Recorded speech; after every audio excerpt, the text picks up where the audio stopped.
Good evening, members. Welcome to the webinar on New Code of Ethics and Disciplinary Mechanism with Practical Case Laws. On behalf of SIRC, I welcome each one of you for this webinar. And I would also like to welcome our President of ICAI for the year 2015-16, CA Manoj Fadnis sir, to this webinar. Friends, Code of Ethics is one of the very important aspects of our profession, and of late, it's very important for us to be updated with latest changes that are happening. And I'm sure you'll be observing various decisions which Institute has taken up in last few years. So since CA Manoj Fadnis sir, being past president has been part of the disciplinary mechanism for a number of years, I think he would be the best person to share the views of the processes that is followed and how, as a chartered accountant, either in practice or industry, we should be careful. So before I request CA Manoj Fadnis sir to address, I would like to briefly introduce sir. CA Manoj Fadnis sir is the president of the Institute of Chartered Accountants of India, which is a statutory body enacted under the Act of Parliament. He is also the past president of Confederation of Asia and Pacific Accountants, CAPA, a regional international organization of 32 professional institutes from 23 countries from Asia and Pacific region. He was elected as the president of the Institute of Chartered Accountants of India, New Delhi, for the year 2015-16, and he was the vice president of the ICAI for the year 2014-15. He was also a non-executive director of the Insurance Regulatory Development Authority of India, IRDA, member of the National Direct Tax Advisory Committee of Central Board of Advisory Committee. He was also the member of Company Law Committee set by the Ministry of Corporate Affairs, Government of India in the year 2015 for the amendments required for the Companies Act 2013. Based on the report submitted by the committee, the Companies Amendment Act 2017 has been passed. On 8 November 2017, he has been elected as the president of Confederation of Asian and Pacific Accountants, CAPA, for a term of 2 years. He has been a board member since February 2015. He was elected as a deputy president from 2015 November to November 2017, and he has served as the chairman of Public Sector Financial Management Committee, PSF MC of CAPA for the period 2015 November to November 17. Was also nominated as a member of the Small and Medium Practitioners Committee of the International Federation of Accountants for the term January 2016 to December 2018. He has been nominated on B20 for the year 2018. B20 is the business group formed by G20 based on the Buenos Aires, Argentina. Presently, he is the independent director on the board of Federal Bank and serves as the chairman of Audit Committee. He is also on the board of other listed and non-listed companies. He is nominated as a member of the Standing Committee of the Accounting Issues constituted by the Insurance Regulatory Development Authority of India. He was also nominated by the State Bank of India as a director on the board of State Bank of Indore for the term 2002 to 2005. He was also nominated by the Ministry of Corporate Affairs, Government of India as director on the board of 2 companies during the term 2009 to 2012. He was non-executive chairman of Madhya Pradesh Stock Exchange Limited for the term 2012 to 2014. He passed his BCom from Indore University and qualified as a chartered accountant in January 1987. He holds Diploma Information Systems Audit (DISA) and is specialized in corporate accounting, reporting standards and direct taxes, corporate laws, foreign exchange management act.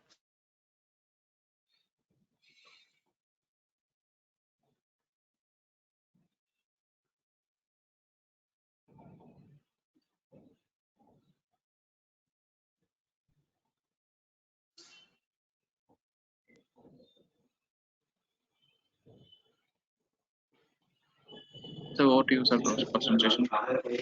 Brief profile. I welcome CA Manoj Fadnis sir to address on the topic of new code of ethics, disciplinary mechanism, practical case laws. Welcome, sir. Thank you, sir. Thank you, Sir Naresh Chandra Geli, our Honorable Secretary SIRC of ICAI. I'm thankful to the chairman and members of the Regional Council of Southern India Regional Council for this opportunity. And I'm thankful to my very old esteemed friend, Sir Naresh Geli, for that elaborate introduction. It is my privilege and honor to join this webinar being organized by the Southern India Regional Council. And I recall this is the third year in a row, 2020, 2021, and 2022. All 3 years I've been invited by SIRC to speak on Code of Ethics. So I'm extremely thankful to the Southern region and to the members of the Southern India Regional Council, Southern India region for this wonderful opportunity to interact on a subject which is of immense professional importance to all of us.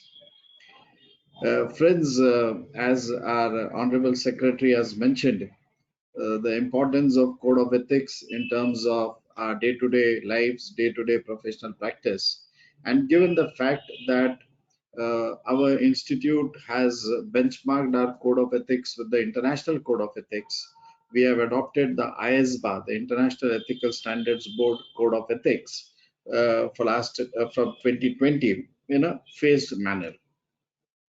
So while we find that our own Indian Code of Ethics, which is under the Chartered Accountants Act, our first schedule, second schedule, directions of the council and the council guidelines, they are far robust and far stringent than what I could say is the International Code of Ethics. So I believe that for an Indian chartered accountant who is used to complying with the local code of ethics, compliance with the international code of ethics is no big task.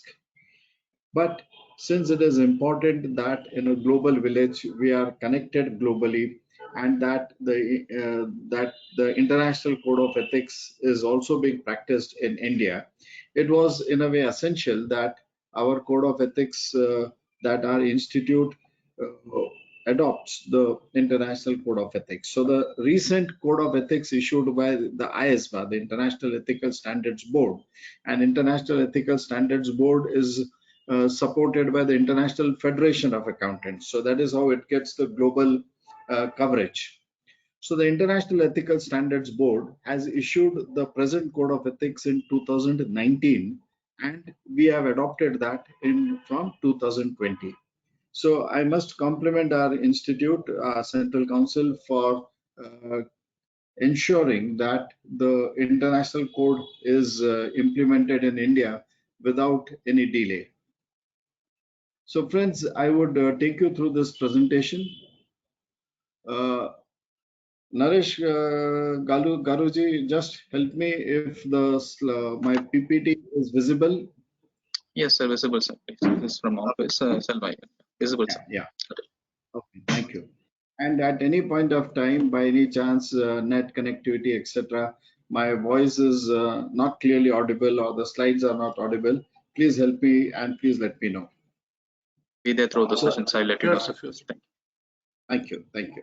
So as we dive deep into this code of ethics formulated by our institute, we must bear in mind that the ethical requirements which are applicable to a chartered accountant in India, the basic fundamental principles, so to say, these are the 5 fundamental principles, and these are universally recognized: integrity, objectivity, professional competence and due care, confidentiality, and professional behavior.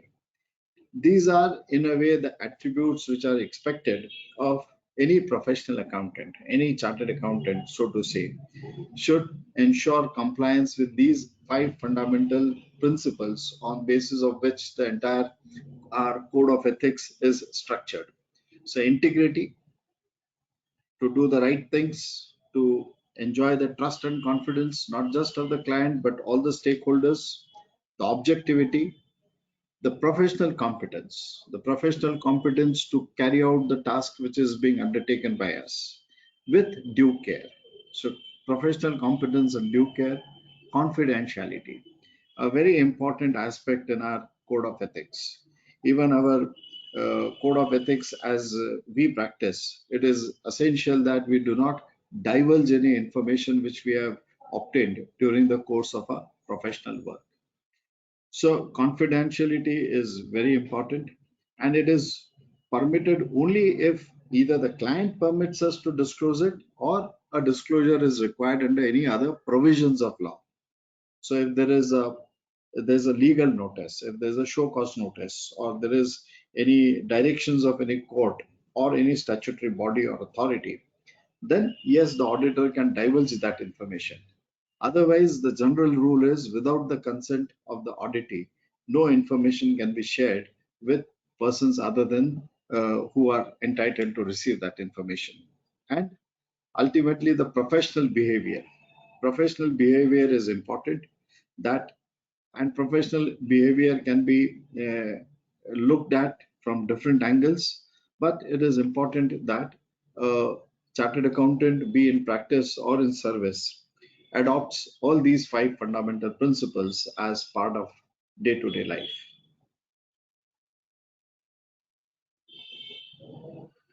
Now, our code of ethics, as was mentioned, we have benchmarked with the International Code of Ethics starting from 1st of July 2020. So what has been done by our institute is what is contained in the Global Code of Ethics or the ISBA Code of Ethics of 2019 is structured as Volume 1. And what is contained in the Chartered Accountants Act, regulations, council guidelines, directions, notifications is contained in Volume 2. And Volume 3 contains all case laws and the disciplinary mechanisms which have taken place till date, so that there is a material available to members as to under what circumstances other members have been held to be guilty of professional misconduct.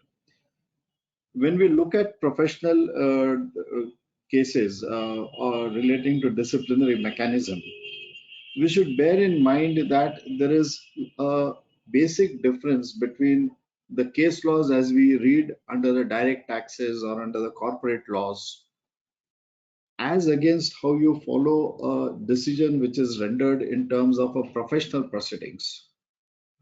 Each professional proceeding is unique to itself, and each professional conduct or misconduct could be unique in terms of the facts and circumstances of that case. And therefore, it is generally said that before accepting something and saying that this is a precedent and therefore in this case a person was held not guilty, so I should also be held as not guilty, we should be very careful when we draw inferences and say that this is a precedent and this applies to me. The reason, as I said, is in the tax laws, the matter is relating to taxation aspects. In corporate laws, it is matters relating to company law. But in professional proceedings, it is a conduct. It is how a person has behaved or how he was expected to behave, what kind of due diligence he was expected to undertake and which he has not undertaken. And therefore, the two situations could be quite different. However, it is useful to have these disciplinary cases structured as part of Code of Ethics Volume 3 because it gives us better understanding about how the disciplinary committee or board of discipline or earlier the central council of the institute has taken decisions under what circumstances.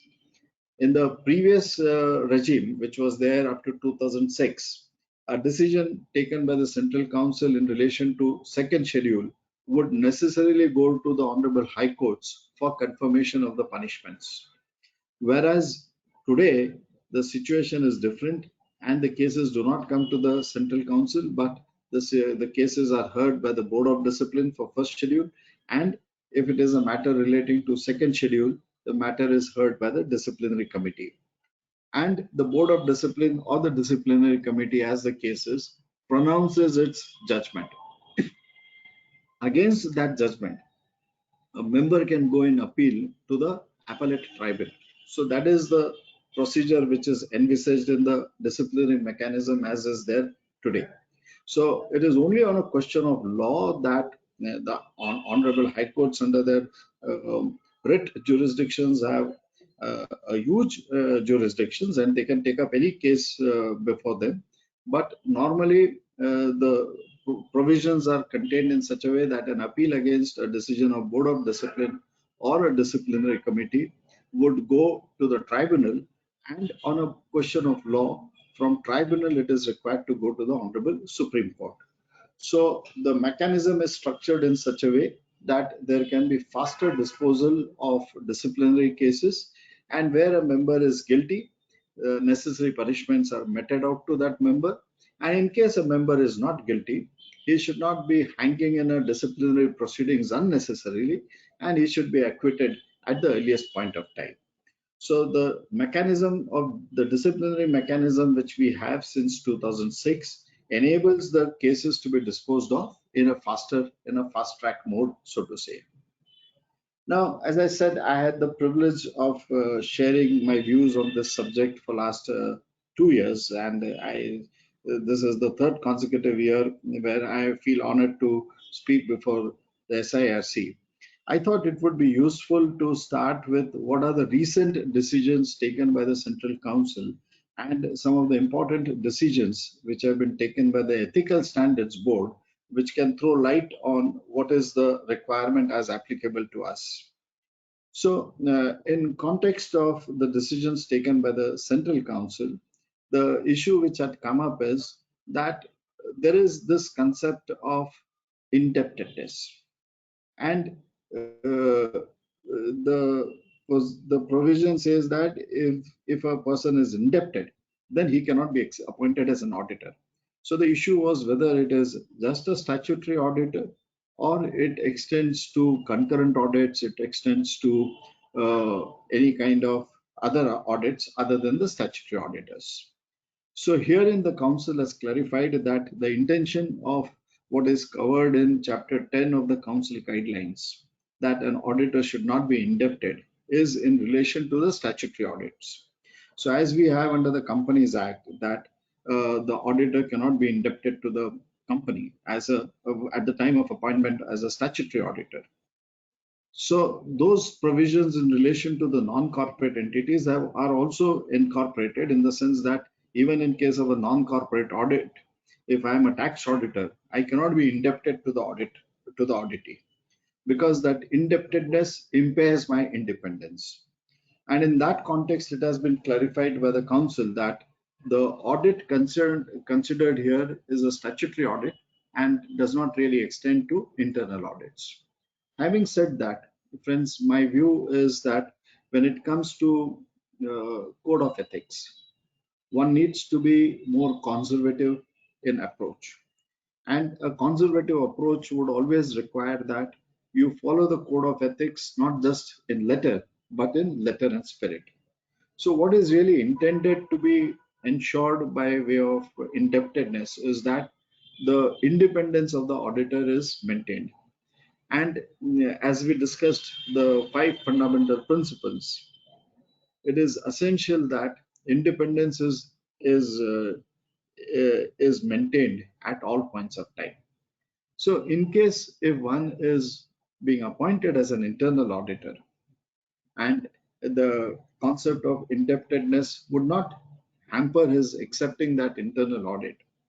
But if the auditor believes that his independence could be impaired, even if he's an internal auditor, then it is advisable not to accept that internal audit at a point of time when he is indebted to the auditee, because ultimately what is important is that the independence should be maintained.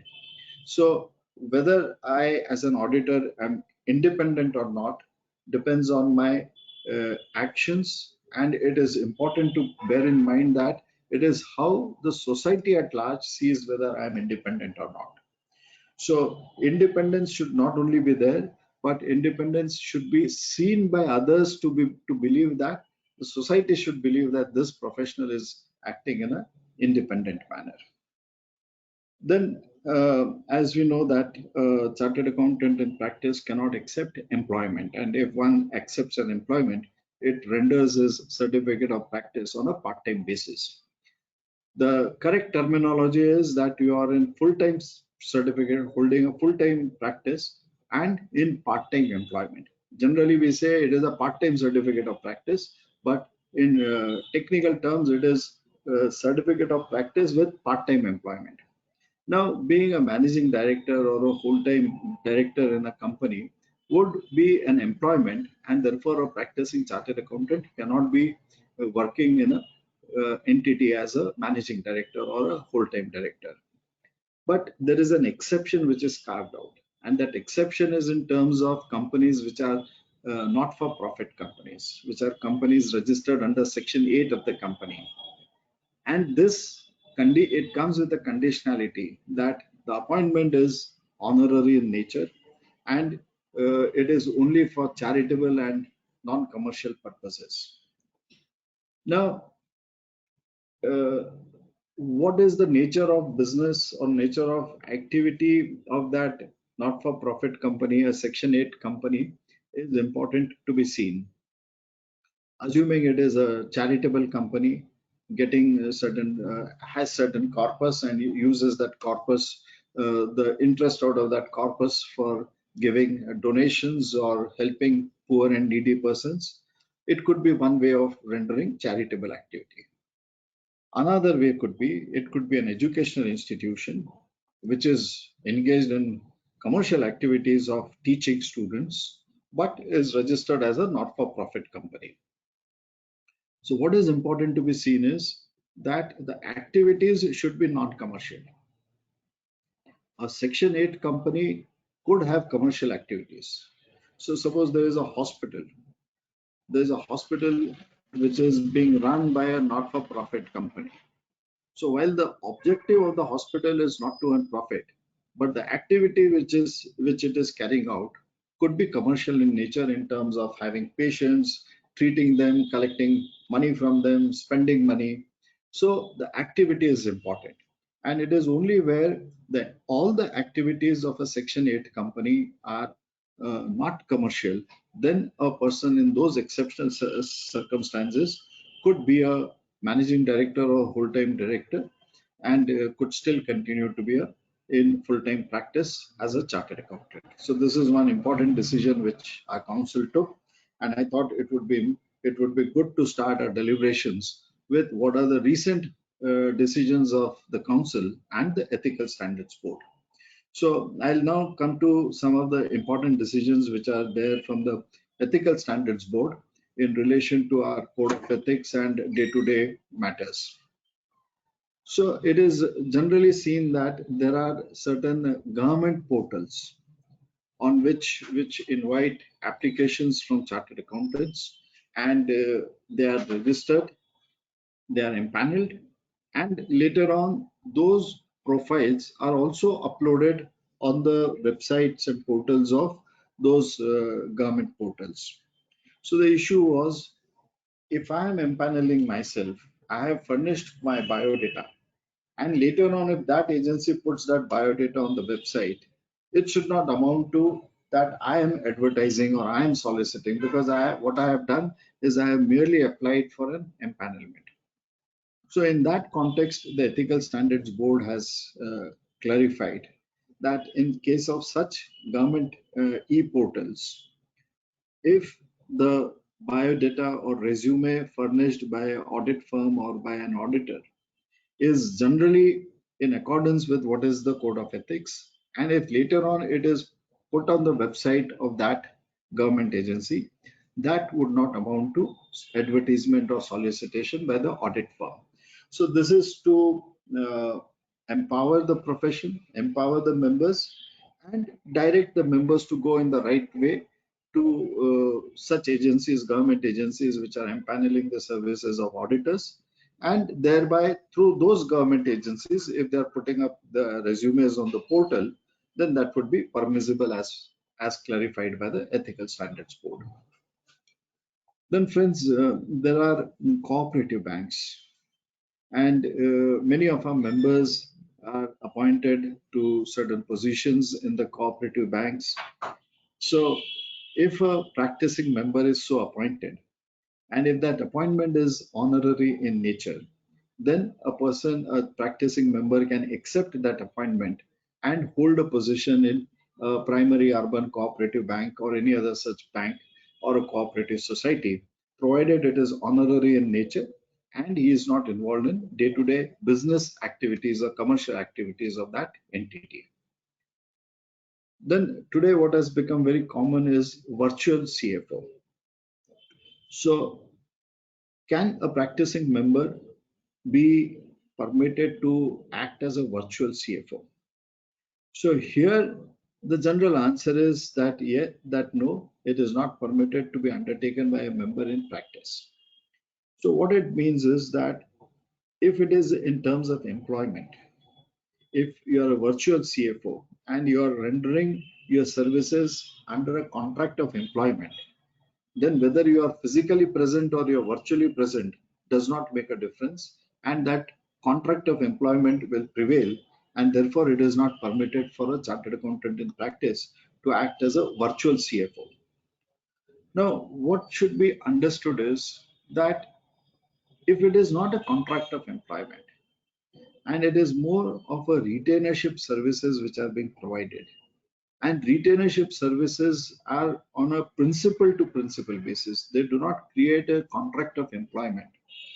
So principal to principal relationship is important. And in that case, a person can undertake certain professional work on a contractual basis and carry it out. But being a virtual CFO, as is a term which is being very commonly used in business, trade and commerce.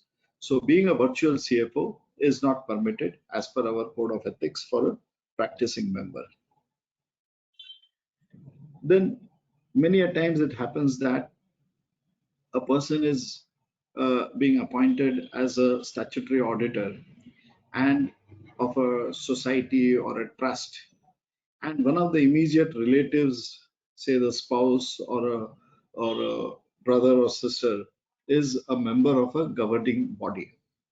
So can one accept an appointment in such a society?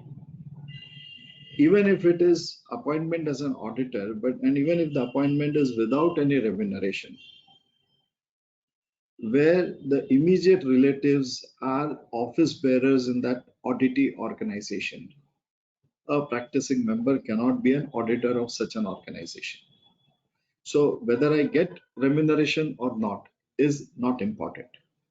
What is important is if my brother, if my sister, or if my wife is an office bearer, and if I have to certify those financial statements, the public perception would be that this person has his independence is compromised because his wife or his relative is an office bearer. So therefore, even if there is remuneration or no remuneration is not the criteria. And wherever there is a immediate relative is a office bearer, one cannot accept the appointment as a statutory auditor. Then one of the other aspects which came up is that there is a trust or there is a society. I am also a member of that society. Can I accept the appointment as an auditor? So let's say there is a condominium. There are 50 residential flats. They have formed a housing society. And the auditor is also one of the residents in that society. So the society members approach that auditor and say that, why don't you carry out the audit? Now, in such a situation, if the auditor is just one of the members of that society and he is not an office bearer of that society, then the fact that he is a member of the society will not debar him from accepting the appointment, because he is a member, he is not an office bearer. None of his immediate relatives should be office bearers. In that situation, a person can accept the appointment and be the auditor of that society. Then many a times we see that banks where the branches are not audited, those branches The long form audit report is required to be certified by the concurrent auditors. Now, long form audit report is part of a statutory audit. And normally we will say that the concurrent auditor, who is an internal auditor, cannot certify what is required under a statute. So that is one way of looking at it. Second way of looking at it is, if the concurrent auditor is auditing the long form audit report and is issuing an audit report as an internal auditor, is not issuing a long form audit report as a statutory auditor, is issuing that long form audit report as an internal auditor. And then when the central auditors are consolidating such unaudited financial statements, unaudited financial statements of branches which have not been audited, they will derive more comfort from the fact that it has been at least issued, looked into, and the audit report is issued, even if it is an internal audit, by a chartered accountant. So therefore, a very fine difference is made that in case of unaudited branches, concurrent auditors have been permitted to issue the long form audit report, making it very explicit that this is not a statutory long form audit report, but it is more of an internal audit report for the guidance and assistance of the management of the bank.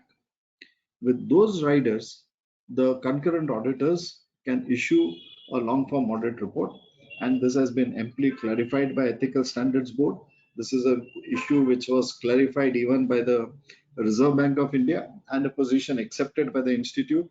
It was referred to in the guidance note of Audit of Banks. However, there were some doubts and queries which were raised, and therefore very appropriately the Ethical Standards Board has clarified this issue, and in such a manner a concurrent auditor can issue a LFAR, which is an internal audit and not a statutory audit. Then many a times the credit rating agencies directly call up the auditors, and they want the views of the auditors on various aspects about the auditee company, auditee enterprise entity. Now, the credit rating agencies, from their point of view, may be seeking clarifications, may be seeking some more information, and with a bona fide intention, they may be asking the auditors for the relevant information. But friends, this is very important for us to bear in mind, that the auditor cannot divulge any information to any shareholder, to any individual shareholder, to any individual credit rating agency, to the banks, to the creditors, without a specific consent from the auditee. It is advisable to have a written consent, a prior written consent, before divulging any information about the auditee to any third party. Assuming you are auditing a partnership firm, there is one managing partner who has approached you. He has given you all the management representations. He has produced the books of accounts. You have carried out the audit. You have issued a tax audit report in Form 3CB. Now, maybe there is an internal dispute between the managing partner and the other partners, and the other partners start demanding from the auditor certain information. Even in such a case, we should not divulge any information unless it is in writing, confirmed by the person who has signed the engagement letter and who has consented you to issue that additional information to any other partner. Otherwise, be it a director, partner, relative, we should only ask them that so and so person is the managing director, so and so person is the managing partner. You may kindly approach that person and seek the information from them. So credit rating agencies, banks, etc., we should be very careful not to divulge any information. Then many a times issues come up whether you can act as trademarks or patent attorneys, etc. And obviously we are as chartered accountants, what we practice is what is permitted under the Chartered Accountants Act, and therefore we are not permitted to act as trademarks or patent attorneys. Many a times, many people, many auditors give certified true copies. There is an income tax return which is filed in the department and the client wants a certified true copy. There is a view that even a certified true copy is not a function which can be discharged by the auditors. So we should be very clear that our responsibility is as an auditor, we are governed by the code of ethics and we should be very careful about what we can do and what we cannot do. Now, there are some more interesting and very important practical FAQs which have been issued by the Ethical Standards Board from time to time. And certain very important aspects have been covered. One of them is KYC norms, know your clients. It is one of the very fundamental things that I should know who my client is, whether it is an income tax client, whether it is a GST client, or it is an audit client. I must have all the necessary information about that client with me as a practicing chartered accountant. Even if I filed a return of income, I'm not doing any assurance service. But if I have prepared his computation of income, I should be very careful and I should know who he is or who she is and what is the nature of business of that person before I render my professional services to that client. So know your client KYC, which is so very common today in all financial world, is also equally important to us as practicing members. Then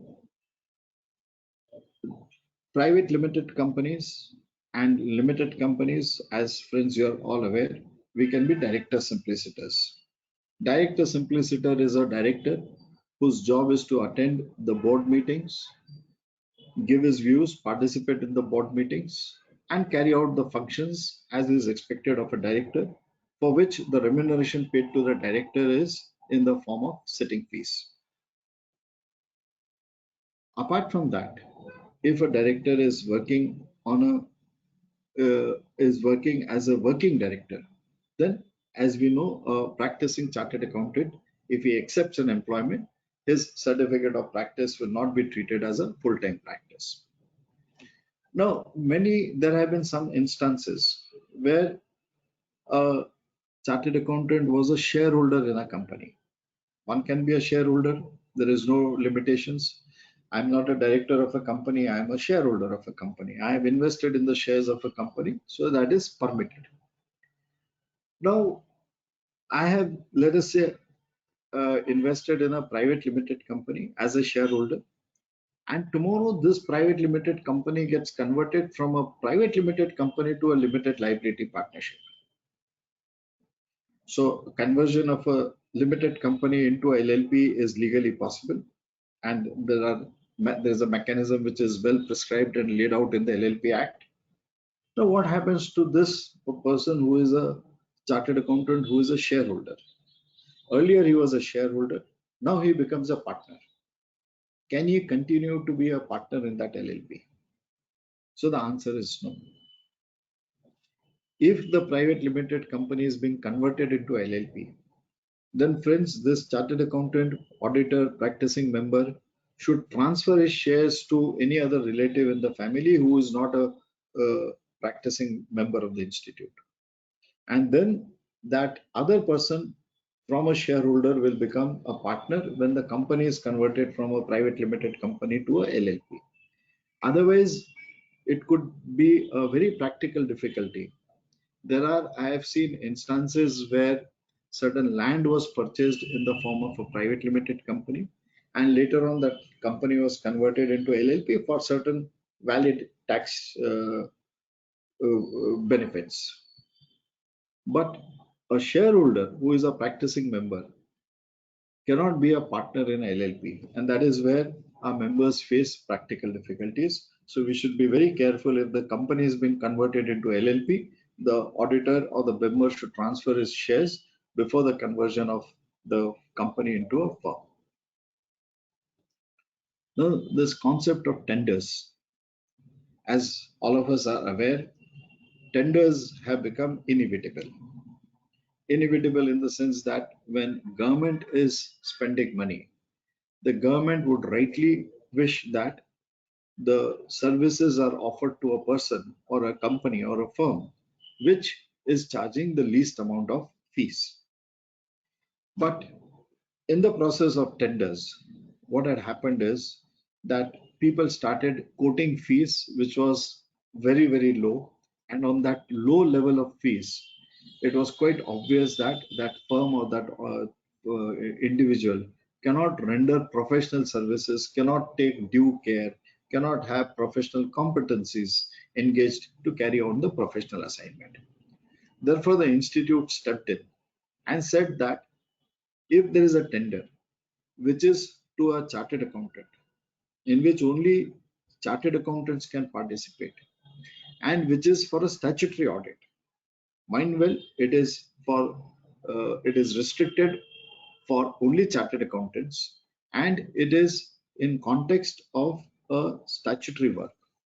Then it is essential that minimum fees should be prescribed in the tender. If the minimum fees is not prescribed, then we as members of the institute cannot participate in that tender. But if it is a tender which is open to all, or it is in relation to non-audit services, non-statutory audit services, maybe it is for the purposes of, say, TDS reconciliations, or filing TDS returns, or filing GST returns, and it is restricted only to chartered accountants. Even then, since it is a non-statutory function, prescription of minimum fees is not necessary. Now, having said that, let's also bear in mind that when a firm participates in a tender, the institute has the powers and the right to ask for that firm or ask that member how you have carried out that professional work at this particular amount of fees, and you have ensured qualitative discharge of your duties.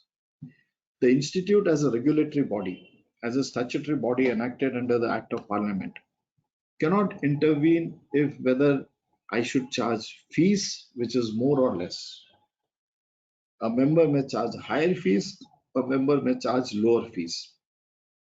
Institute can only suggest that these are recommended levels of fees. Institute can never mandate that this is the minimum fees which we should charge. But what institute can always step in and ask is how you have done the work in a qualitative manner. And therefore, whenever a person is participating, a firm is participating in tenders, what is required is to maintain cost sheets, time logs as to how many people were deployed and how much work was involved, how the work was carried out, and the firm may be asked to justify how it could do a qualitative work at a particular fees which has been quoted and on basis of which a tender has been obtained. So friends, applying in tenders is something which is permissible today, but it is for us as a conscious, our own conscious, to decide if the fees is too low, whether to accept that work or not to accept the work. If the minimum fees prescribed is much below the level at which maybe you and I can carry out our duties, then it is better not to accept that work rather than to accept the work at a low fees and be unable to carry out the work in a qualitative manner. So tenders is something which is meant as an advantage to the members, but which also has a lot of practical challenges. And the only solution is that the members, it is up to the conscience of the members to decide what fees should one charge in case of participating in such open tenders. Then we have this concept of undercutting. So undercutting is if Mr. Gailey is doing an audit for say 1 lakh of rupees, I could not go and offer that client that I would do it at a price less than what Mr. Gailey is charging. So that is undercutting. If a new auditor comes in and charges fees less than the existing auditor, this was amounting to undercutting, and this was a professional misconduct as per clause 12 of part 1 of the first schedule of CA Act. But in 2006, when the Chartered Accountants Act was amended, when this entire disciplinary provisions were revamped, the lawmakers have carried out two or three very important changes in the structure of code of ethics. So one change is that undercutting is no longer a professional misconduct. And why the lawmakers have done this is because service sector is an important constituent of the entire GDP of our country, entire business of our entire economy of our country. So service sector has to be promoted, service sector has to be grown in a competitive manner. So we have this Competition Act of 2002, which has been enacted to ensure free competition, no cartelling, but free competition, and to promote healthy competition. Undercutting is said to be no longer a professional misconduct, because the view is if you and I are both carrying out our professional duties as per the same technical standards, same standards on auditing are applicable to you and same standards on auditing are applicable to me.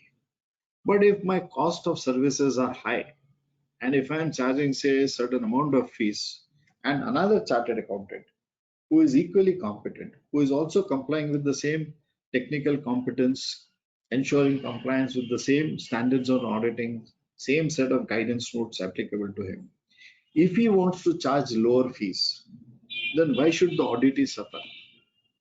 And therefore, very thoughtfully, the government has amended, the parliament has amended first schedule and said that undercutting is not a professional misconduct. So when our act was formulated in 1949 till 2006, we always had this position that one cannot undercut another professional. And that is still a very important factor which we should bear in mind. If a client is to go out of my office just because someone else is charging lower fees, it means he is with me only for the fees that I'm charging. He is not getting any other value from my work. And if such a client is going, let that client go to the next person. So one important amendment is that undercutting is no longer a professional misconduct. And second amendment, as we will deal with subsequently, is that advertisements have been permitted to chartered accountants. So the lawmakers have said that how much to advertise we will not say. It is for the council of the institute to issue the guidelines. So the council has been given the powers under the Chartered Accountants Act to frame the advertisement guidelines. The advertisement guidelines were originally framed in 2008 and they have been substantially amended in 2020. So a lot of things which are now being permitted for practicing members to carry out. And if one wishes to advertise, then within what is permitted by the institute, one can advertise.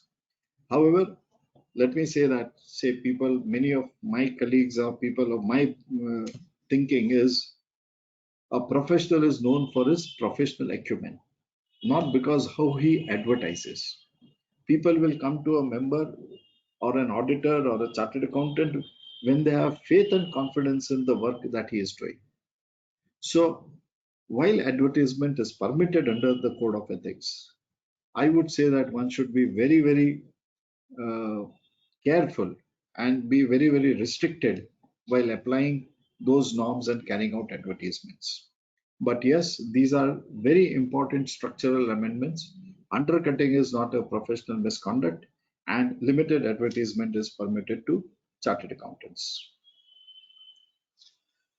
Now, many of our friends who are in coaching classes, who are teaching CA students, teaching other students, I must say they are doing a phenomenal work as teachers in a society, and particularly we as professionals, we should always respect all those who are academicians, who are in the teaching activities. And I would say that the respect which a primary school teacher deserves is far more than the respect which a teacher deserves who is teaching at post-graduation levels.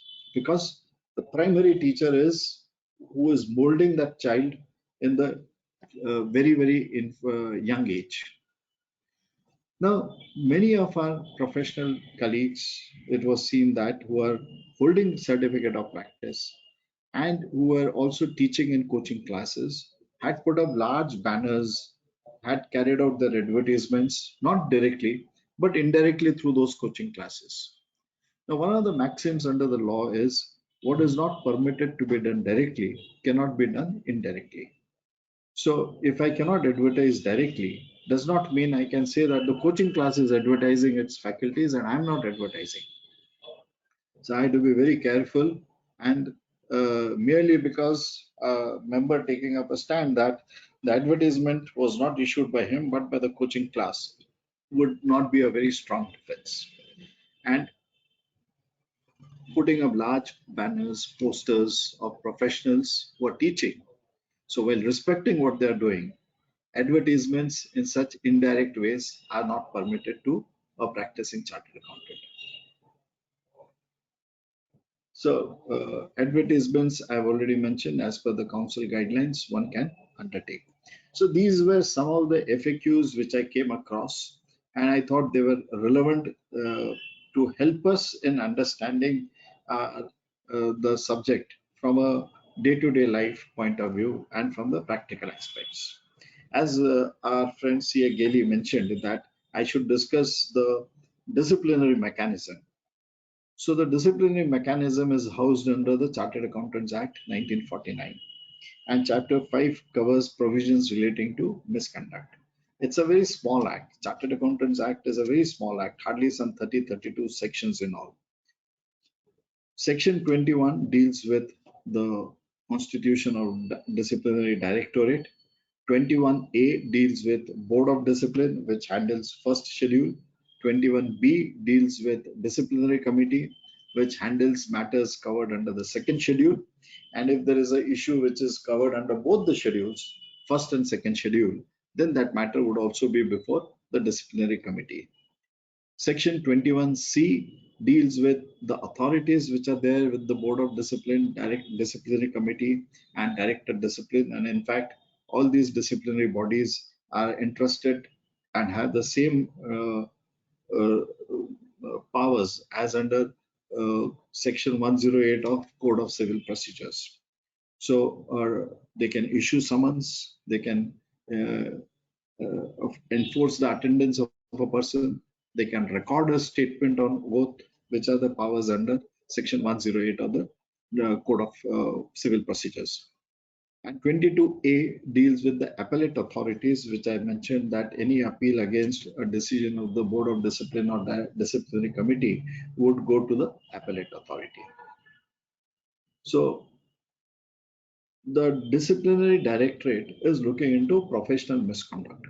And what is professional misconduct is defined in Section 22. So Section 22 says that we have two schedules, first schedule and second schedule. And any of those matters covered under the first or the second schedule, if they are contravened, then it would amount to a professional misconduct.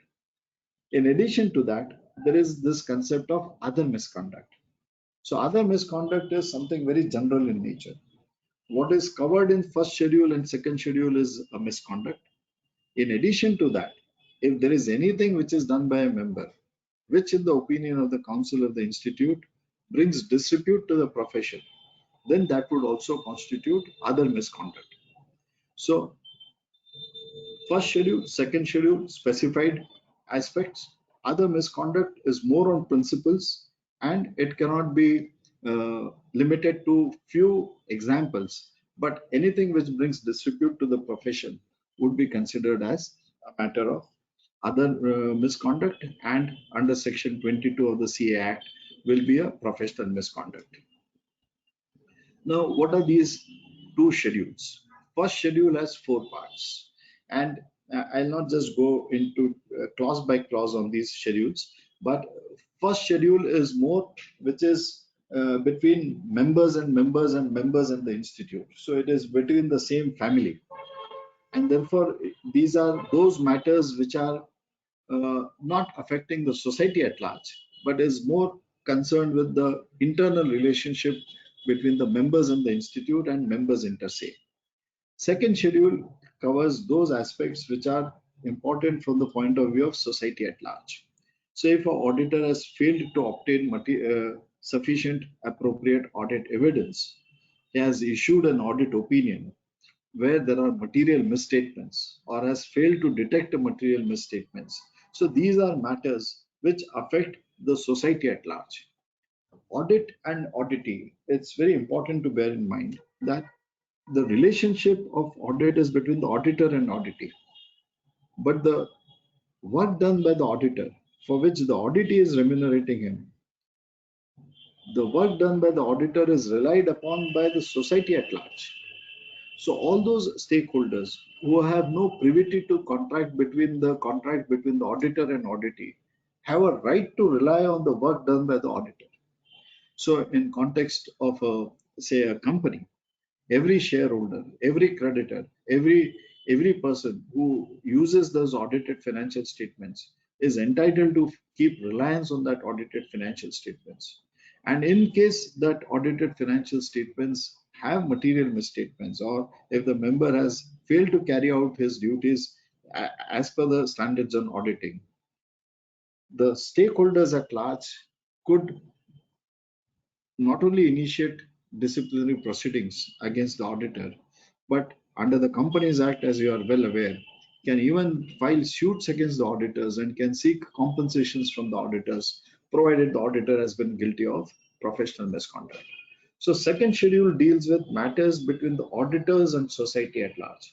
And therefore, you will see that the first schedule, the punishment for contraventions is relatively less as compared to the punishment under the second schedule.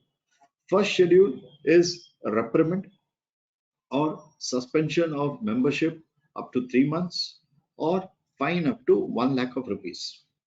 And in case of second schedule, it is reprimand, suspension for any period, and removal of name for and monetary penalties up to 5 lakhs of rupees. So the punishment which is envisaged in the second schedule is far more stringent than what is there in the first schedule. I remember at some point of time when I was in the office as president of an institute, one of the journalists asked me, what is this 5 lakhs of rupees? You say it's a serious offense and you impose a punishment of 5 lakhs of rupees. So what is 5 lakhs of rupees? We today see regulatory bodies imposing penalties going into crores and crores of rupees. And then I had to point out to the journalist friend that for a professional, even reprimand is a punishment. As a professional, to be told that you are being reprimanded, for a good professional, that by itself is a sufficient punishment which will bite his conscience that I have been reprimanded by my institute. It's a situation relating to monetary penalties which has again come up under the law only from 2006 onwards. Prior to 2006, there was no monetary punishment which was envisaged under the Chartered Accountants Act. And maybe the reason was that reprimand itself was a sufficient penalty, and the right to remove the name of a person permanently, permanent removal, is a very, very stringent punishment. And it is, in my mind, in my opinion, far more serious, far more stringent than even any kind of monetary penalty which could go into crores of rupees. So monetary penalties are a concept which has evolved more after 2006. 2013, we have seen the Companies Act bringing in more quantum, higher quantum of monetary penalties on chartered accountants and auditors. And today, in the commercial world in which we live, even the regulatory authorities, and those matters are being contested under different courts of law, but regulatory authorities have also imposed monetary penalties on auditors. So the Chartered Accountants Act permits maximum penalty of 5 lakhs in second schedule, but coupled with the fact that the name can be removed permanently. And that for a professional could be a very, very serious punishment in terms of a professional misconduct. Now, the procedure which is carried out or which is envisaged under the law for conducting disciplinary proceedings is that there are two modes which are there. One is a complaint and one is a suo motu. So if there's an information which is available with the director discipline, the director discipline can suo motu, can on his own initiate disciplinary proceedings against any member of the institute. And the second, of course, is where there is a complaint, and if a complaint is filed, then a member has to respond to that complaint in a time period which is mentioned. If the complaint pertains to first schedule, as I said, it goes to Board of Discipline. Second schedule, or it is a complaint which is first and second schedule, it goes to Disciplinary Committee. Now, once having filed a complaint, can the complainant withdraw the complaint? Now, this is very interesting.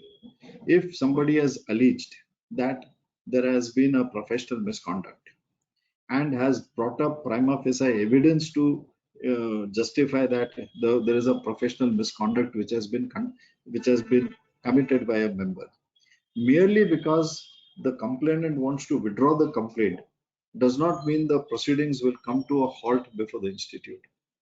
Once a complaint is filed, the complaint can be withdrawn only with the permission of the Board of Discipline or Direct Disciplinary Committee.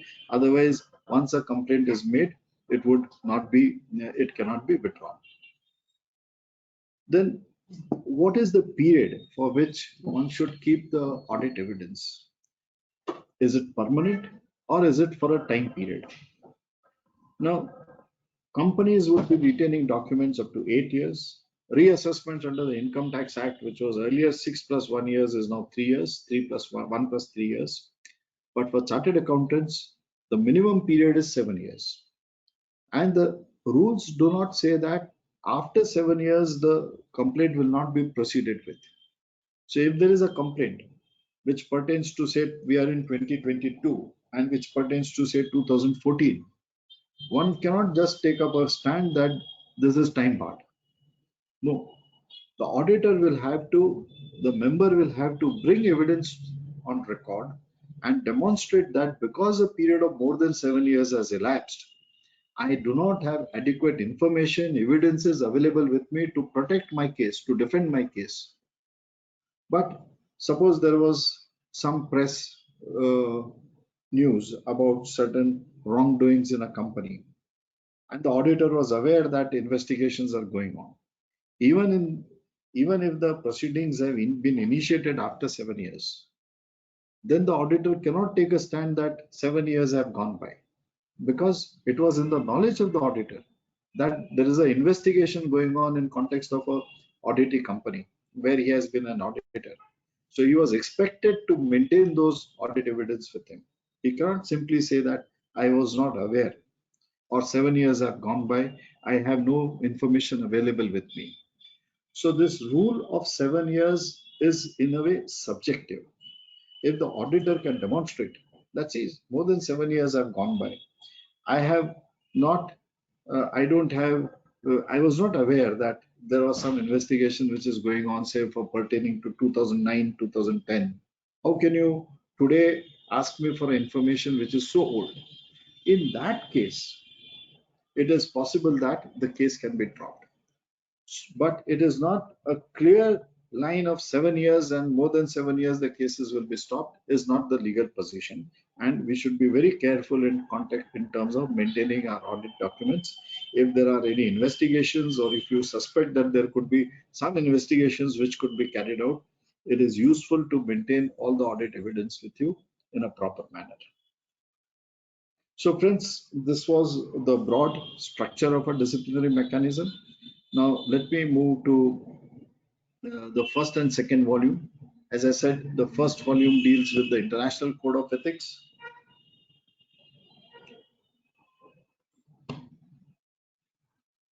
This it is benchmarked with the International Ethical Standards Board Code of Ethics, which is 2019 edition, and which has been made effective in our country starting from 1st of July 2020 in a staggered manner, as we will see.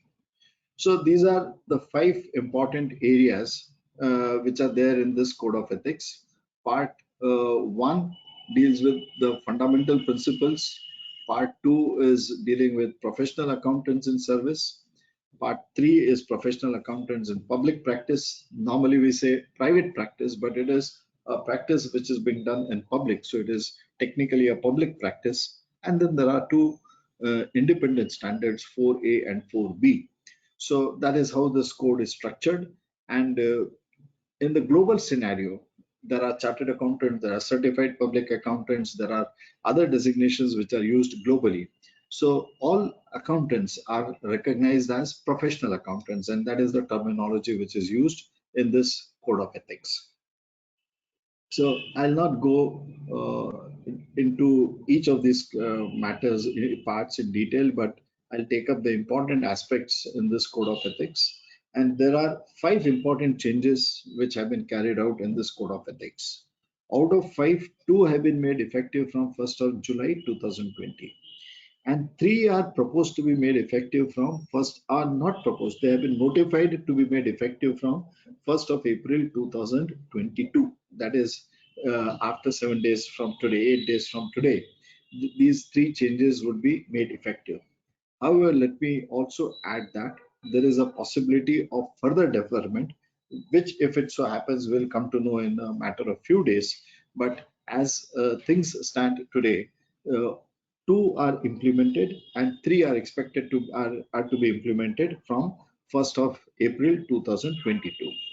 So the 5 changes are prohibition on management responsibilities, and we'll deal with this in terms of what is management responsibilities, what is management services as covered in section 144 of the Companies Act. Then we have a new term called administrative services, which is used by the Council of the Institute. And we need to be careful about what is management responsibilities and what are management services and how they distinguish between each other. Then in terms of independence standards, they are already applicable. And as I said earlier, the independent standards which we have been applying are far more stringent than what is being applied by the ISBA Code of Ethics. And therefore, I don't think it is a challenge for any of us to comply with these independence standards. Then there are 3 matters which are to be made applicable from 1st of April. Likelihood of their deferment is there, but these 3 matters are reporting of non-compliance of laws and regulations, restriction on if the fees is more than 15% from one single client, then if it is for 2 consecutive years, then there is a duty to report in those matters to those charged with governance.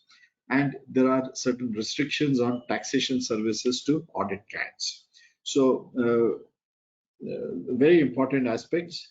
Likelihood of deferment is there, but we will go into those aspects in case they are made applicable from 1st of April. Now, management responsibilities. The International Code of Ethics says that we cannot undertake management responsibilities. As I said, management responsibilities is different. Management services is what is more specific and which is covered in Section 144 of the Companies Act.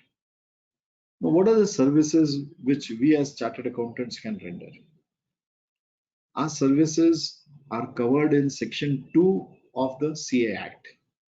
And Section 2, subsection 2 says a chartered accountant in practice, either himself or in partnership with other chartered accountants, is engaged in the practice of accountancy, offers to perform or performs services which are auditing, verification of financial transactions and so on, renders professional services and assistance in or about matters of principles or details relating to accounting procedures, and management consultancy and other services as may be notified by the council from time to time. And in terms of the authority given by the law to the council of the institute has notified certain management consultancy and other services. Now, what is covered in our code of ethics as management consultancy and other services is what a chartered accountant can render. But this is not what he can necessarily render in terms of an audit client, which is a company. Because in context of company, the restrictions are imposed under Section 144 of the Companies Act. And these restrictions apply over and above what is there in Code of Ethics. So we need to understand what is there in Section 144, what are the restrictions which are there in the Code of Ethics, and what are the various council decisions relating to this aspect. So let us begin with section 144 of the Companies Act. And as you are aware, these are the different types of services which are prohibited in terms of section 144. It is directly or indirectly, so through a network or through an affiliate, audit firm cannot render these services directly or indirectly to an audit client. And accounting and bookkeeping, internal audit, design and implementation of financial information system, actuarial services, investment advisory services, investment banking services, rendering of outsourced financial services, management services. So what we discussed in Code of Ethics is management responsibilities. What is covered here is management services or any other kind of services which the government may prescribe from time to time. So this is the broad gamut of prohibitions of services which an auditor cannot render to its auditee, be it a small company, dormant company, or a large listed company. So the prohibition is there to all companies which are registered and which are functioning under the Companies Act 2013. Now, so it covers very important directly, indirectly, and in clause 2 it says in case of an auditor being a firm, either itself or through any of its partner, through its parent, subsidiary or associate entity. So whatever is the legal structure which is there, anybody directly involved or indirectly involved with the auditor cannot render services prescribed under 144 to the auditee. Now, what is management responsibilities? The International Code of Ethics talks about management responsibilities. So what it says is, if you are an auditor of an entity, you cannot take up responsibilities on your shoulders, which are essentially the responsibilities of the management. So in a way, management responsibilities is at a higher or at a broader level, and management services are a subset of that. If you go into Code of Ethics in more detail, the International Code of Ethics says that if you are not taking up the management responsibilities, then you can render certain services to the client. So just to give an example, if it is certain activity to be carried out and there is a designated person from the company, from the auditee, who is responsible for the outcome of that activity, part of that activity is delegated to the audit firm. So that is rendering services without taking up management responsibilities. So the International Code of Ethics says that you can render services provided you are not taking up management responsibilities. So let's say, for example, payroll processing. Payroll processing, the decision about how much to pay, when to pay, these are taken by the, say, the HR head, or there is a designated person who will ensure how much, who will record the attendance and will decide how much is to be paid on a monthly basis. And if the audit firm is processing those payroll, is rendering payroll services, that is processing the salaries without taking management responsibilities. So in a way, that is a service which is permitted under the Code of Ethics.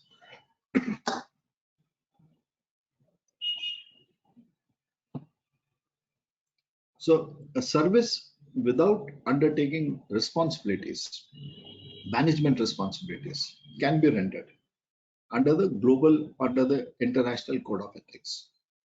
But since this is a management service, this is a function which the management is supposed to do and not the auditor. And therefore, under section 144, this would be, in my humble view, impermissible for an audit firm to render to a company audit. But assuming it is a non-corporate entity, say it is an educational institution which is registered as a society or a trust, then the provisions of section 144 would not apply. And in those cases, if the auditor can demonstrate that he has not taken up the management responsibilities, but he has rendered services which are permitted under Code of Ethics, then that distinction can be made in context of non-corporate entities to which Companies Act does not apply. And this would be a very technical interpretation. I would recommend the members to look into this matter on their own and to apply their judgment before they take any decision of rendering management services without taking up management responsibilities to non-corporate entities, because there could be a very fine and very thin line of difference between the two. But yes, the international code permits that services for which management responsibilities are not undertaken can be rendered. However, the Companies Act says that even management services are prohibited in terms of Section 144 of the Companies Act. Now, friends, our Council of the Institute in February 2020 has, in terms of the powers given under the Chartered Accountants Act for defining management, consultancy and other services, has added administrative services as part of the services which a chartered accountant can render. And therefore, these services can be said to be different than what is a management services. So again, it's a very hairline difference. And these are services which have been recognized by the council as administrative services. Very consciously, the word used is administrative services. Rendering administrative services is not undertaking management responsibilities. So if you are filing income tax returns, if you are filing TDS returns, the responsibility of the correctness of the information is with the auditee. What the auditor is doing is just processing a document based on his knowledge as per the information provided by the auditee. So that can fall within the scope of administrative services. So word processing services, preparing administrative or statutory forms for client approval, submitting such forms as instructed by the client, monitoring statutory filing dates, and advising an audit client on those dates. So these are defined as administrative services. Now, whether administrative services are management services and whether Section 144 prohibits even administrative services could be debatable. So if one is to take, one needs, as I said, to be more careful in these matters. General impression and general view is administrative services are different from management services, and therefore consciously a term has been used, which is administrative services, and these would be permissible for an auditor to render to an audit client, provided, as I said earlier, no management responsibility is being undertaken. So one needs to be clear and very careful in rendering any kind of services to an audit client, even if it is a small private limited company. Please ensure that if you are filing tax returns and rendering other taxation services, it falls clearly within the definition of administrative services before we discharge those services to the audit clients. Friends, then let me take up the next important topic, which is rotation of firms. So firms rotation is part of our Companies Act. Section 139 deals with rotation of firms. A partnership firm can be appointed for 2 terms of 5 years each, and a proprietary concern can be appointed for 1 term of 5 years, and thereafter there has to be a cooling period of at least 5 years. Now, this being part of a law, in addition to this, there is a requirement of rotation of partners.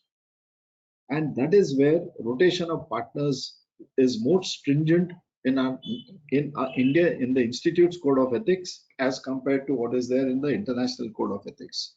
The International Code of Ethics says after 7 years, the partner should be rotated. It does not talk about rotation of firms. It only talks about rotation of partners. But our law requires rotation of firms, and because of a code of ethics, it also demands rotation of partners where the appointment is beyond 7 years. Now, friends, in case of non-company audits or in case of private limited company audits, which are not subjected to rotations under Section 139, even there, the rotation of partners would apply.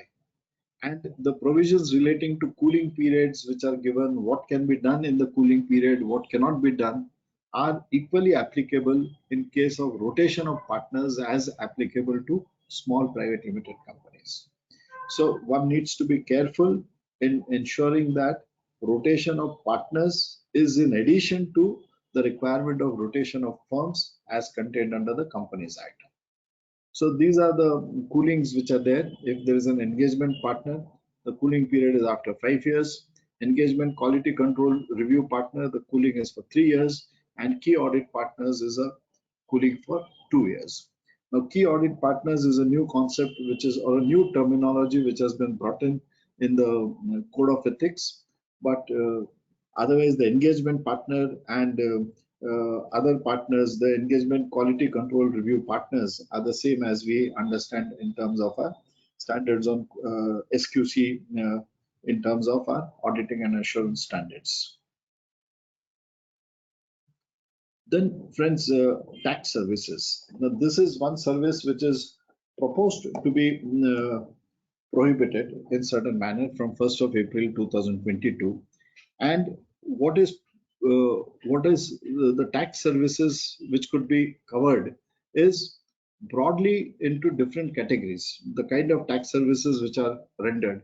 One is preparation of returns, calculation of tax for the purposes of accounting entries, tax planning and advisory services, tax services involving valuations, and assistance in resolution of tax disputes.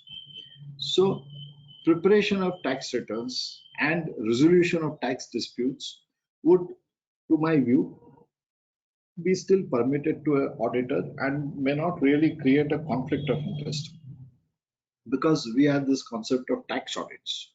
Nowhere in the world they have this concept of tax audits. We have a guidance note on tax audit issued by the institute, which very clearly gives guidance as to what is expected to be done by an auditor, how he is expected to verify the information, and how he is expected to report on that information. Where a qualification is required, where an emphasis of matter is required, is very well guided through our code of through our guidance note on tax audit, which is a document unique in our country. And therefore, in my view, once a tax audit is done, there is no conflict of interest in filing a return of income or in carrying out the tax assessments. There is an affidavit filed by Government of India, Union of India, before the Honorable High Court of Gujarat, to the effect that the views of the tax auditor are not binding on the SEC. So even if the tax auditor has calculated certain disallowances, the auditee is free to litigate on those matters and say that these disallowances are not applicable to the SEC. And therefore, you will see that under section 143(1) of the Income Tax Act, any disallowance given by the tax auditor is a subject of an intimation to the SEC. The SEC is intimated that this is a dispute, this is a difference between what the auditor has pointed out and what is filed in the return of income. And therefore, 30 days time period is given to the auditee to respond to those issues. Directly, the adjustment is not made with respect to what is pointed out by the tax auditor as a disallowable expenditure. So, tax services, return preparations and assistance in resolution of tax disputes is on one side, but calculations for the purposes of preparing accounting entries, what is a tax provision to be prepared, to be entered in the books of accounts. Because if I have opined on the tax amount, I cannot be the auditor and self-review what my opinion as a tax consultant is there so far as the tax provision is concerned. So tax calculations for preparing accounting entries could not be permitted.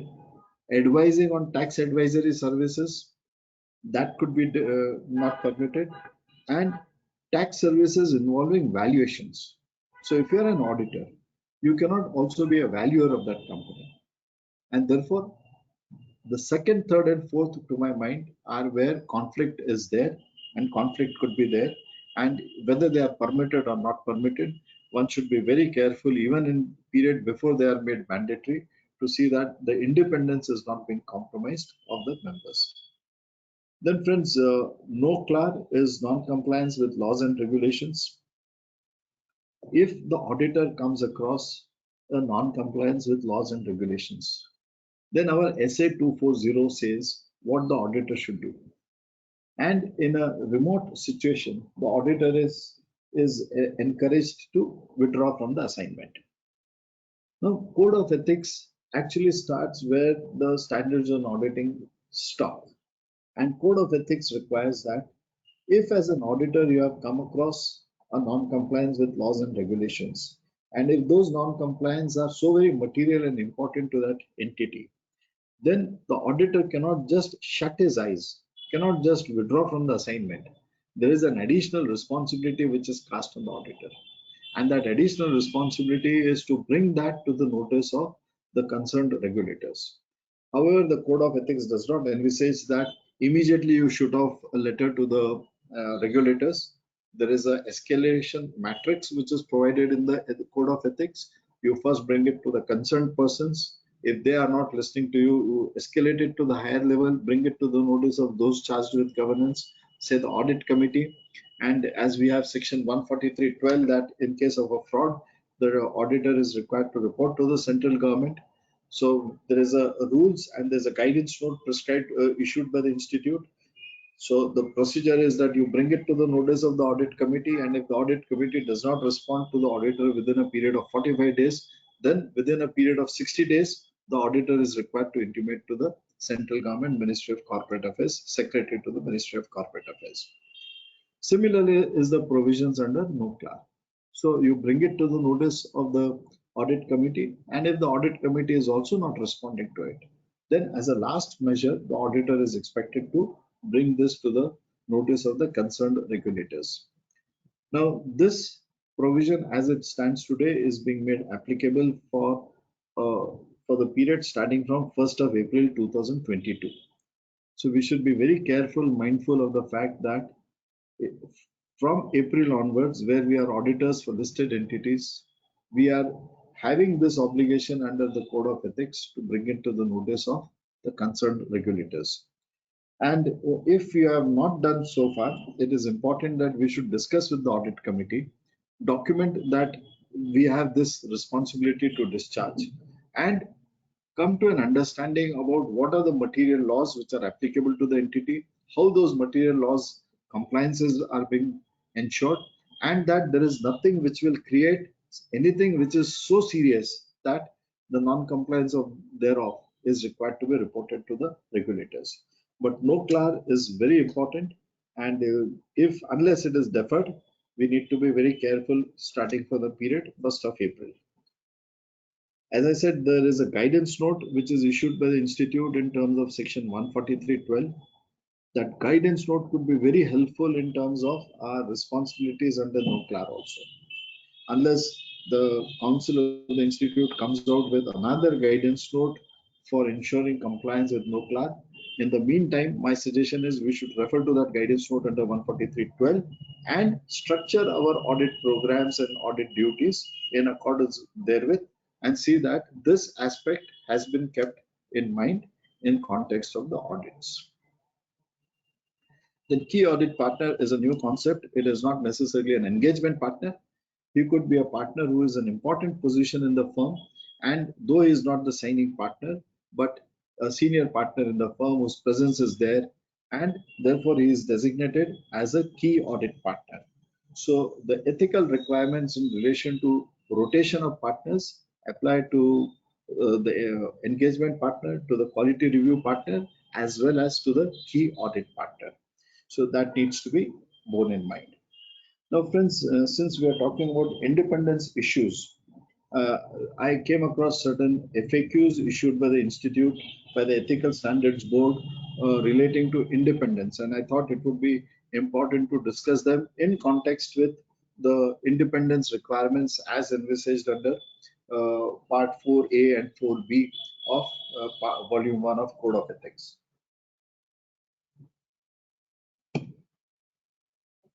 So, there are questions which are asked quite often by members, and many times members are lured into a situation where they sign provisional financial statements or sign tentative financial statements which are said to be in engagement with the in agreement with the books of accounts, but are subject to the final audit report.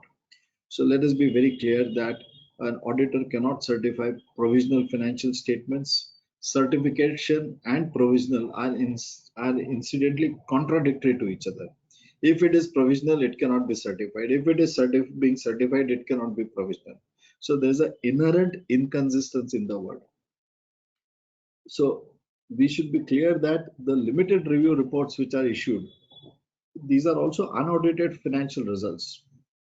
But in the limited review reports, we say that nothing has come to our notice about which we are required to report upon. So in fact, in a limited review, we give a negative assurance that nothing has come to our notice. So there is ways and manners in which an audit report is to be issued. In case there's an audit client, and let's say in the month of June or July, he is insisting that I want my provisional financial statements to be certified. Then there is an accountant's report. That accountant's report should be issued, which is not an auditor's report. So it is not a certificate. It is not an audit opinion. And these matters are very clearly brought out in that report. But directly one cannot sign a provisional financial statements and certify and stamp them. Then friends, there are issues with respect to undisputed audit fees. As we know that under clause 8 of part 1 of the first schedule, we are required to communicate with the previous auditor. And one of the aspects which we are required to look into is whether the undisputed audit fees of the previous auditor has been paid or not. So if it is audit fees for which provision is made in the books of accounts, provision is made in the financial statements, the auditor is appearing as a sundry creditor under current liabilities, his amount is outstanding, his audit fees payable. So that is a undisputed audit fees. But if it is a fees also in addition to the audit fees and taxation services, other consultancy services, so good governance demands that if there is a new audit coming in to me, I should ensure that whatever is the fees of the previous auditor is properly settled. I get a communication from the previous auditor that I can accept the appointment, and then only I would be happy to accept the appointment. But technically what is required to be seen is that the undisputed audit fees is paid to the previous auditor. Now, if the auditee is, say, a non-corporate entity following cash method of accounting, and in which case the cash, there is no provision for the unpaid audit fees of the last year. In such a case, when we communicate with the previous auditor is required to inform the incoming auditor if his audit fees is pending. And if he assumes, he says that my audit fees was, say, a certain amount of rupees, and the client says, no, it was less than that. But if there is evidence being provided by the previous auditor in terms of an audit engagement letter, in terms of an auditor's appointment letter, etc., then that should be regarded as undisputed audit fees. So these are matters where it is not just in letter, but more in letter and spirit to see that if some client is coming to me today, tomorrow he can go from me to another auditor. And therefore, it is my bounden duty to see that the previous auditor, whatever his professional charges agreed to, have been settled, and then only I accept the appointment as a new auditor for that entity. So rotation I have covered, incoming auditors on cash basis I have mentioned, and management responsibilities and management consultancy and other services. So what is permitted under the Chartered Accountants Act for a chartered accountant to render is management consultancy and other services. But the concept of non-audit services which cannot be rendered to a audit client, in case of companies it is section 144 of the Companies Act, and in context of other than companies, as our code of ethics says that management responsibilities cannot be undertaken. Therefore, we should be very clear that management responsibilities and management consultancy services are not one and the same. Then friends, this concept of contingent fees. In case of audit, the fees cannot be contingent. The fees has to be fixed fees. But in case of matters which are not relating to audit, non-assurance services being rendered to non-audit clients, There it is possible in certain circumstances for an auditor to charge fees on a contingent basis. Non-assurance services rendered to non-audit clients is where it could be permissible for a person to render fees on a contingent basis. And I can only draw your attention to Regulation 192, where certain kinds of services are permitted, where an auditor can charge fees on a contingent basis. So if at all, if one is looking at charging fees on contingent basis, I would very strongly urge you to look at the provisions of Section 192, Regulation 192 of the Chartered Accountants Regulations 1988, and then decide under appropriate circumstances to charge fees on contingent basis. The idea is that in case of audit, it cannot be based on a contingency. The fees has to be fixed at the start of the audit. It can be related to the size of the audit. It can be that if the turnover is say 100 crores, I'm going to charge so much of fees because I'm assuming that my quantum of work will be of a particular size because of the turnover of the company. It is not that I'm charging my fees as a percentage of the turnover. That should not be done. But as we do as is accepted in case of bank audits, depending on the extent of advances, the scale of fees are decided, which is one of the indicators about the quantum of work involved, and therefore the fees is being decided. But that does not mean it is contingency. So contingent fees is not permitted in case of audit services, but in context of non-audit services, under Regulation 192, there are certain exemptions which are available where one can consider charging fees on contingent basis. So, Gary sir, it's already 6:30. I'll start with this volume 2. If there are any questions which have been asked and you want me to address the questions, please let me know. Otherwise, in next 10-15 minutes, I'll wind up my presentation and leave remaining time for any Q&A. Sure. Sure. Right. Yes, sir. Now, yeah, We'll take it apart. yes. Now, friends, many of our colleagues have qualified as, let's say, information system auditors. Many of our colleagues are expert as management consultants, and many of us could be expertised in different areas of professional services. But as chartered accountants, as practicing chartered accountants, Section 7 of the Chartered Accountant Act mandates that a member of the institute can use only a designation as a chartered accountant and no other designation or no other qualification. So I cannot be regarded as an information systems auditor. I cannot call myself as a forensic auditor because that designation is not under the law. I may have specialized in systems audit. I may have specialized in forensic audit. I may have specialized in management audit. I may be a specialist in tax matters. But my designation is required to remain as a chartered accountant. So this is a requirement under the Act, but certain designations which are recognized under the law, like registered valuers, like insolvency professionals, because they are recognized under the law, those designations can be used in addition to the fact that you designate yourself as a chartered accountant. Then friends, on visiting cards, photos are not permitted. General emblem, which is that blue letters and a green tick, is permitted, but the emblem of the institute cannot be put on the visiting cards. And normally what is expected is the visiting card should be professional and sober.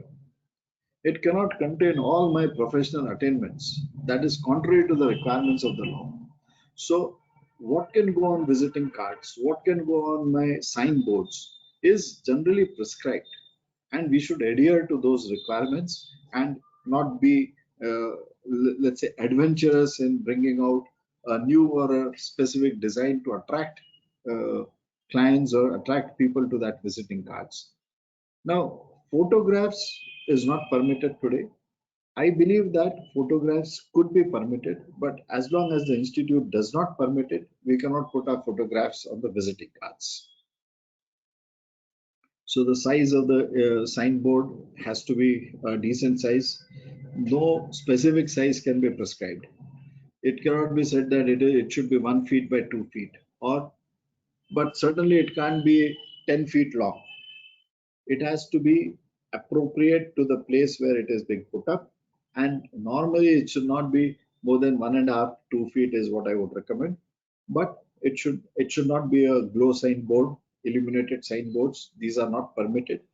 Merely the fact XYZ and company, chartered accountants, and address. That is sufficient as a signboard, and one should restrict to that. So networks are permitted. There's a networking guidelines. Subject to that guidelines, one could carry out the networking.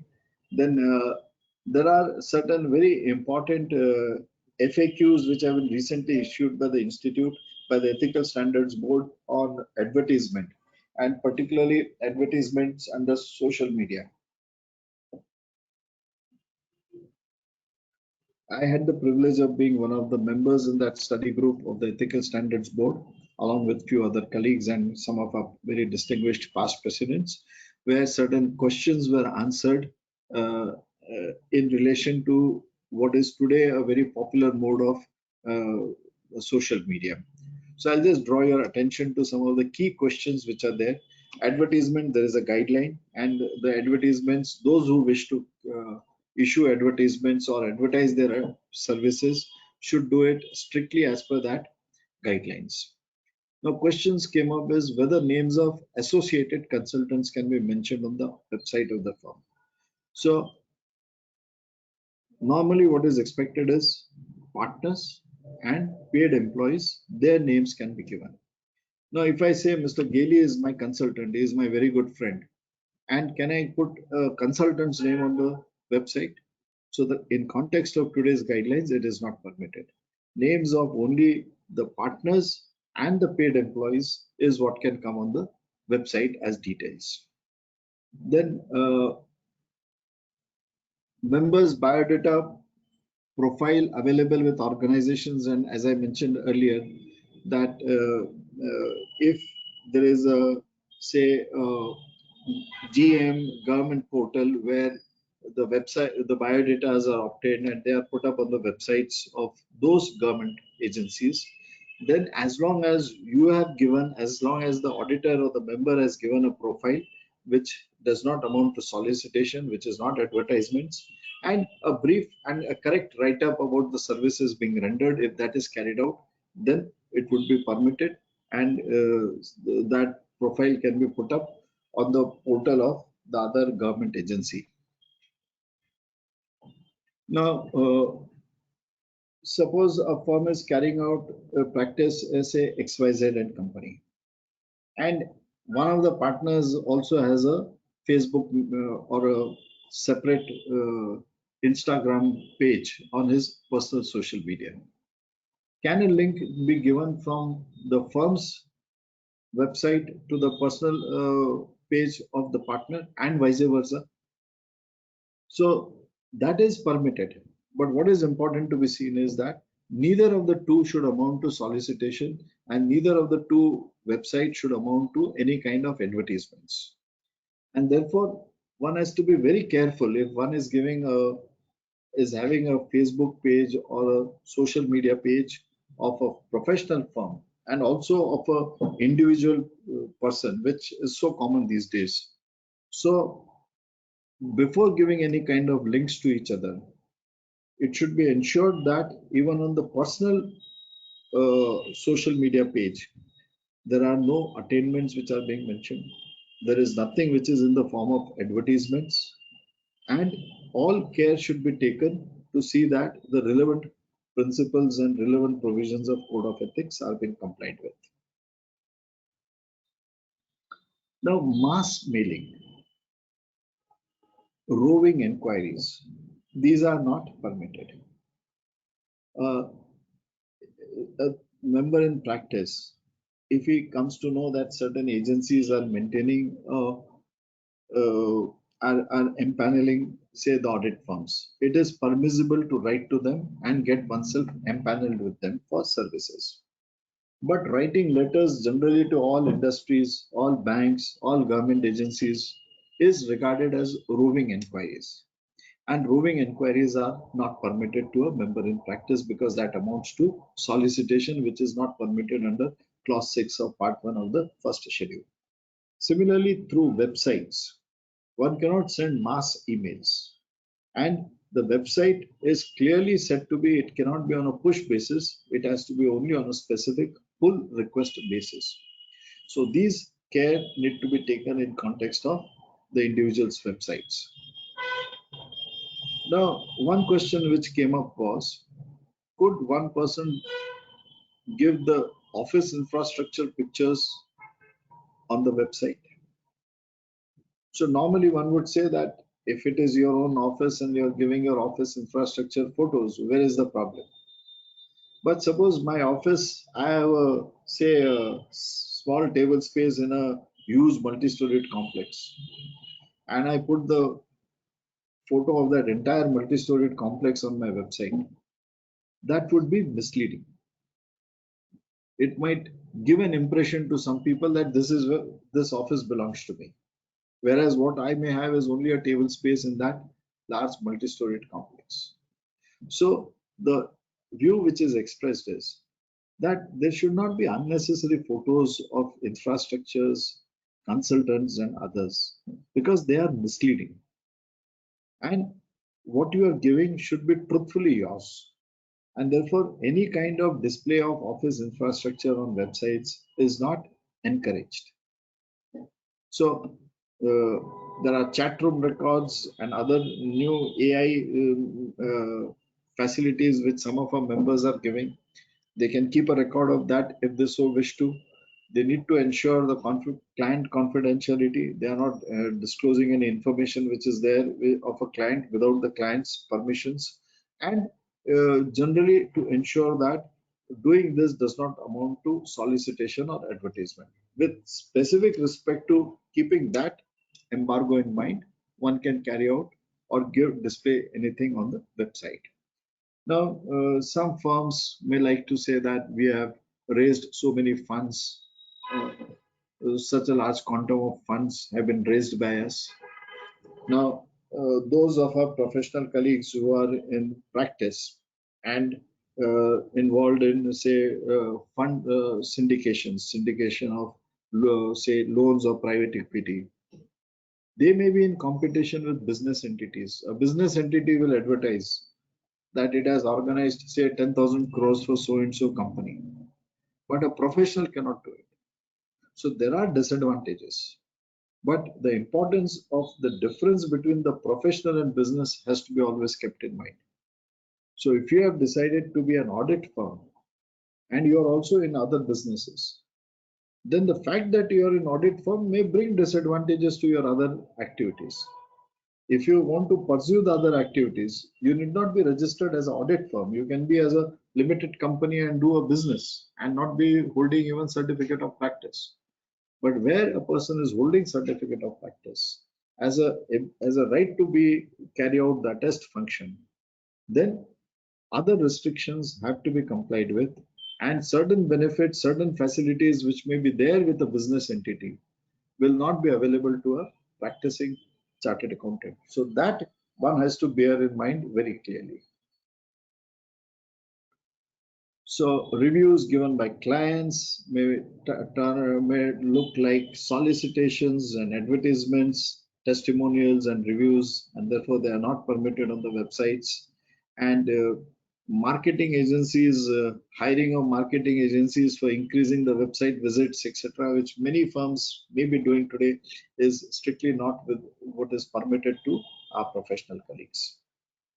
So friends, considering the time available, I'll just restrict myself to a few important matters and then I'll close maybe in next 2 minutes, just to bring out that there are important FAQs with respect to chartered accountant who could also be a Karta of his HUF.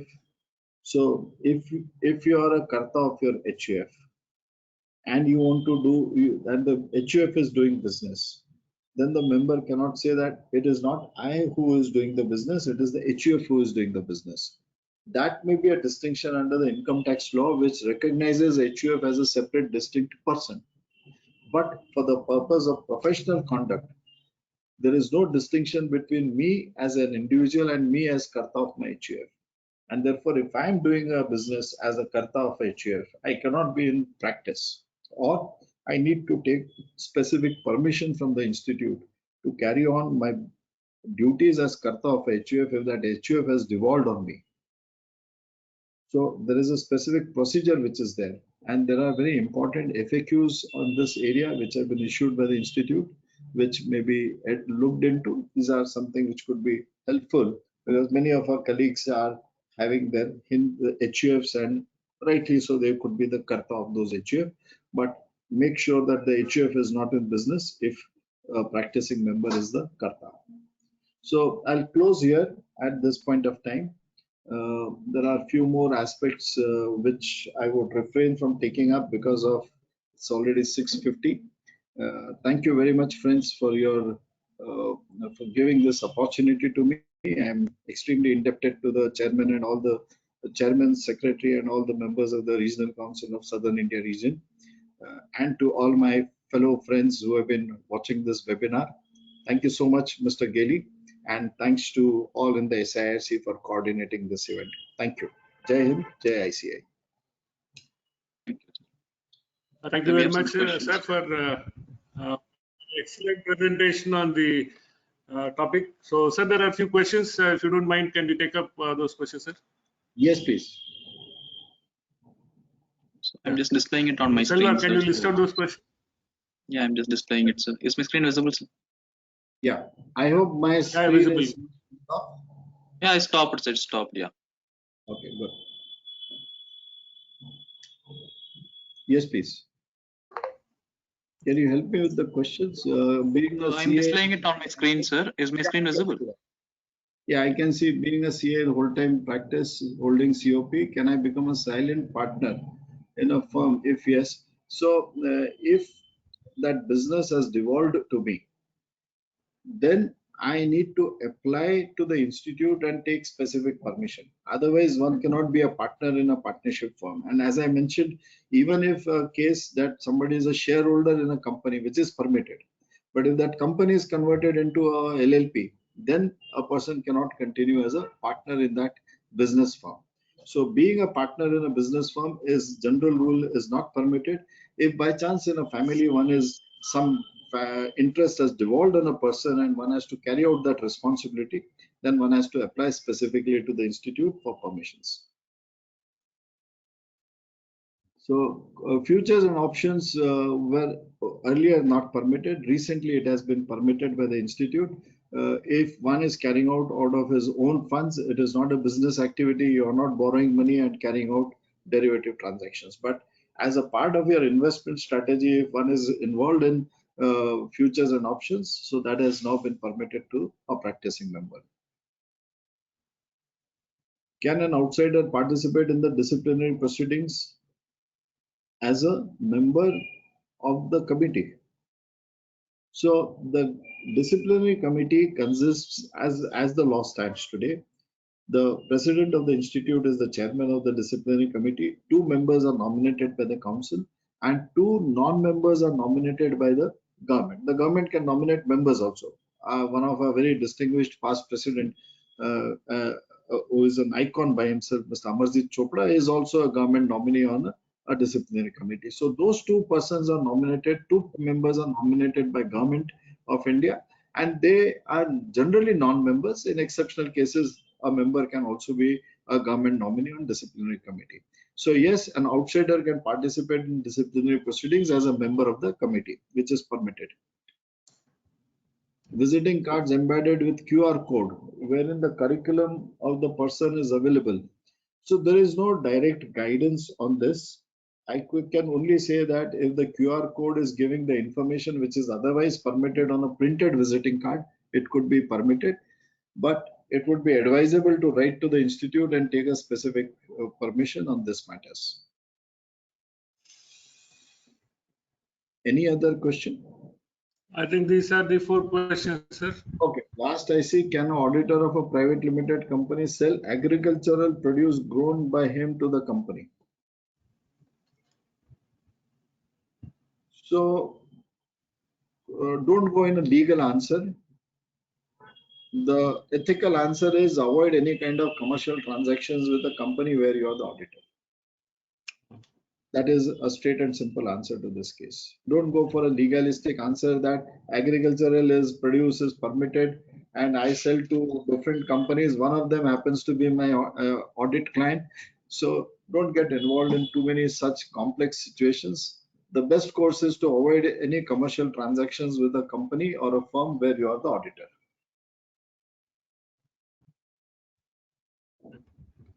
How to take special permission from institute to act as a director in case of a CA with COP?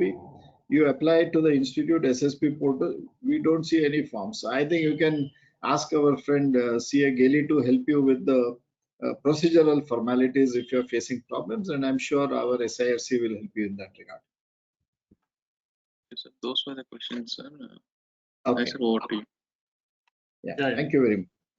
Thank you, sir. Sir, thank you very much for sparing your valuable time, sir. You have given more than 2 hours sharing your rich experience on the topic of Code of Ethics. And CA friends, Manoj Fadnis sir has shared hands-on experience, and I'm sure with all this Q&A, I think he's explained us the present-day status. And it's also very important that we comply with the requirements of ICAI, and Code of Ethics is one of the pillars for us to comply and be in practice.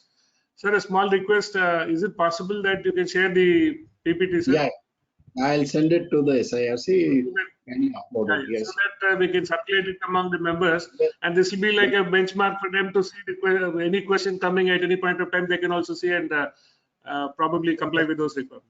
Certainly. Thank you very much, sir. Thanks a lot for your valuable time and sharing with all the members. Thank you, members. We'll be in touch with the next program. Thanks a lot. Thank you, sir. Thank you.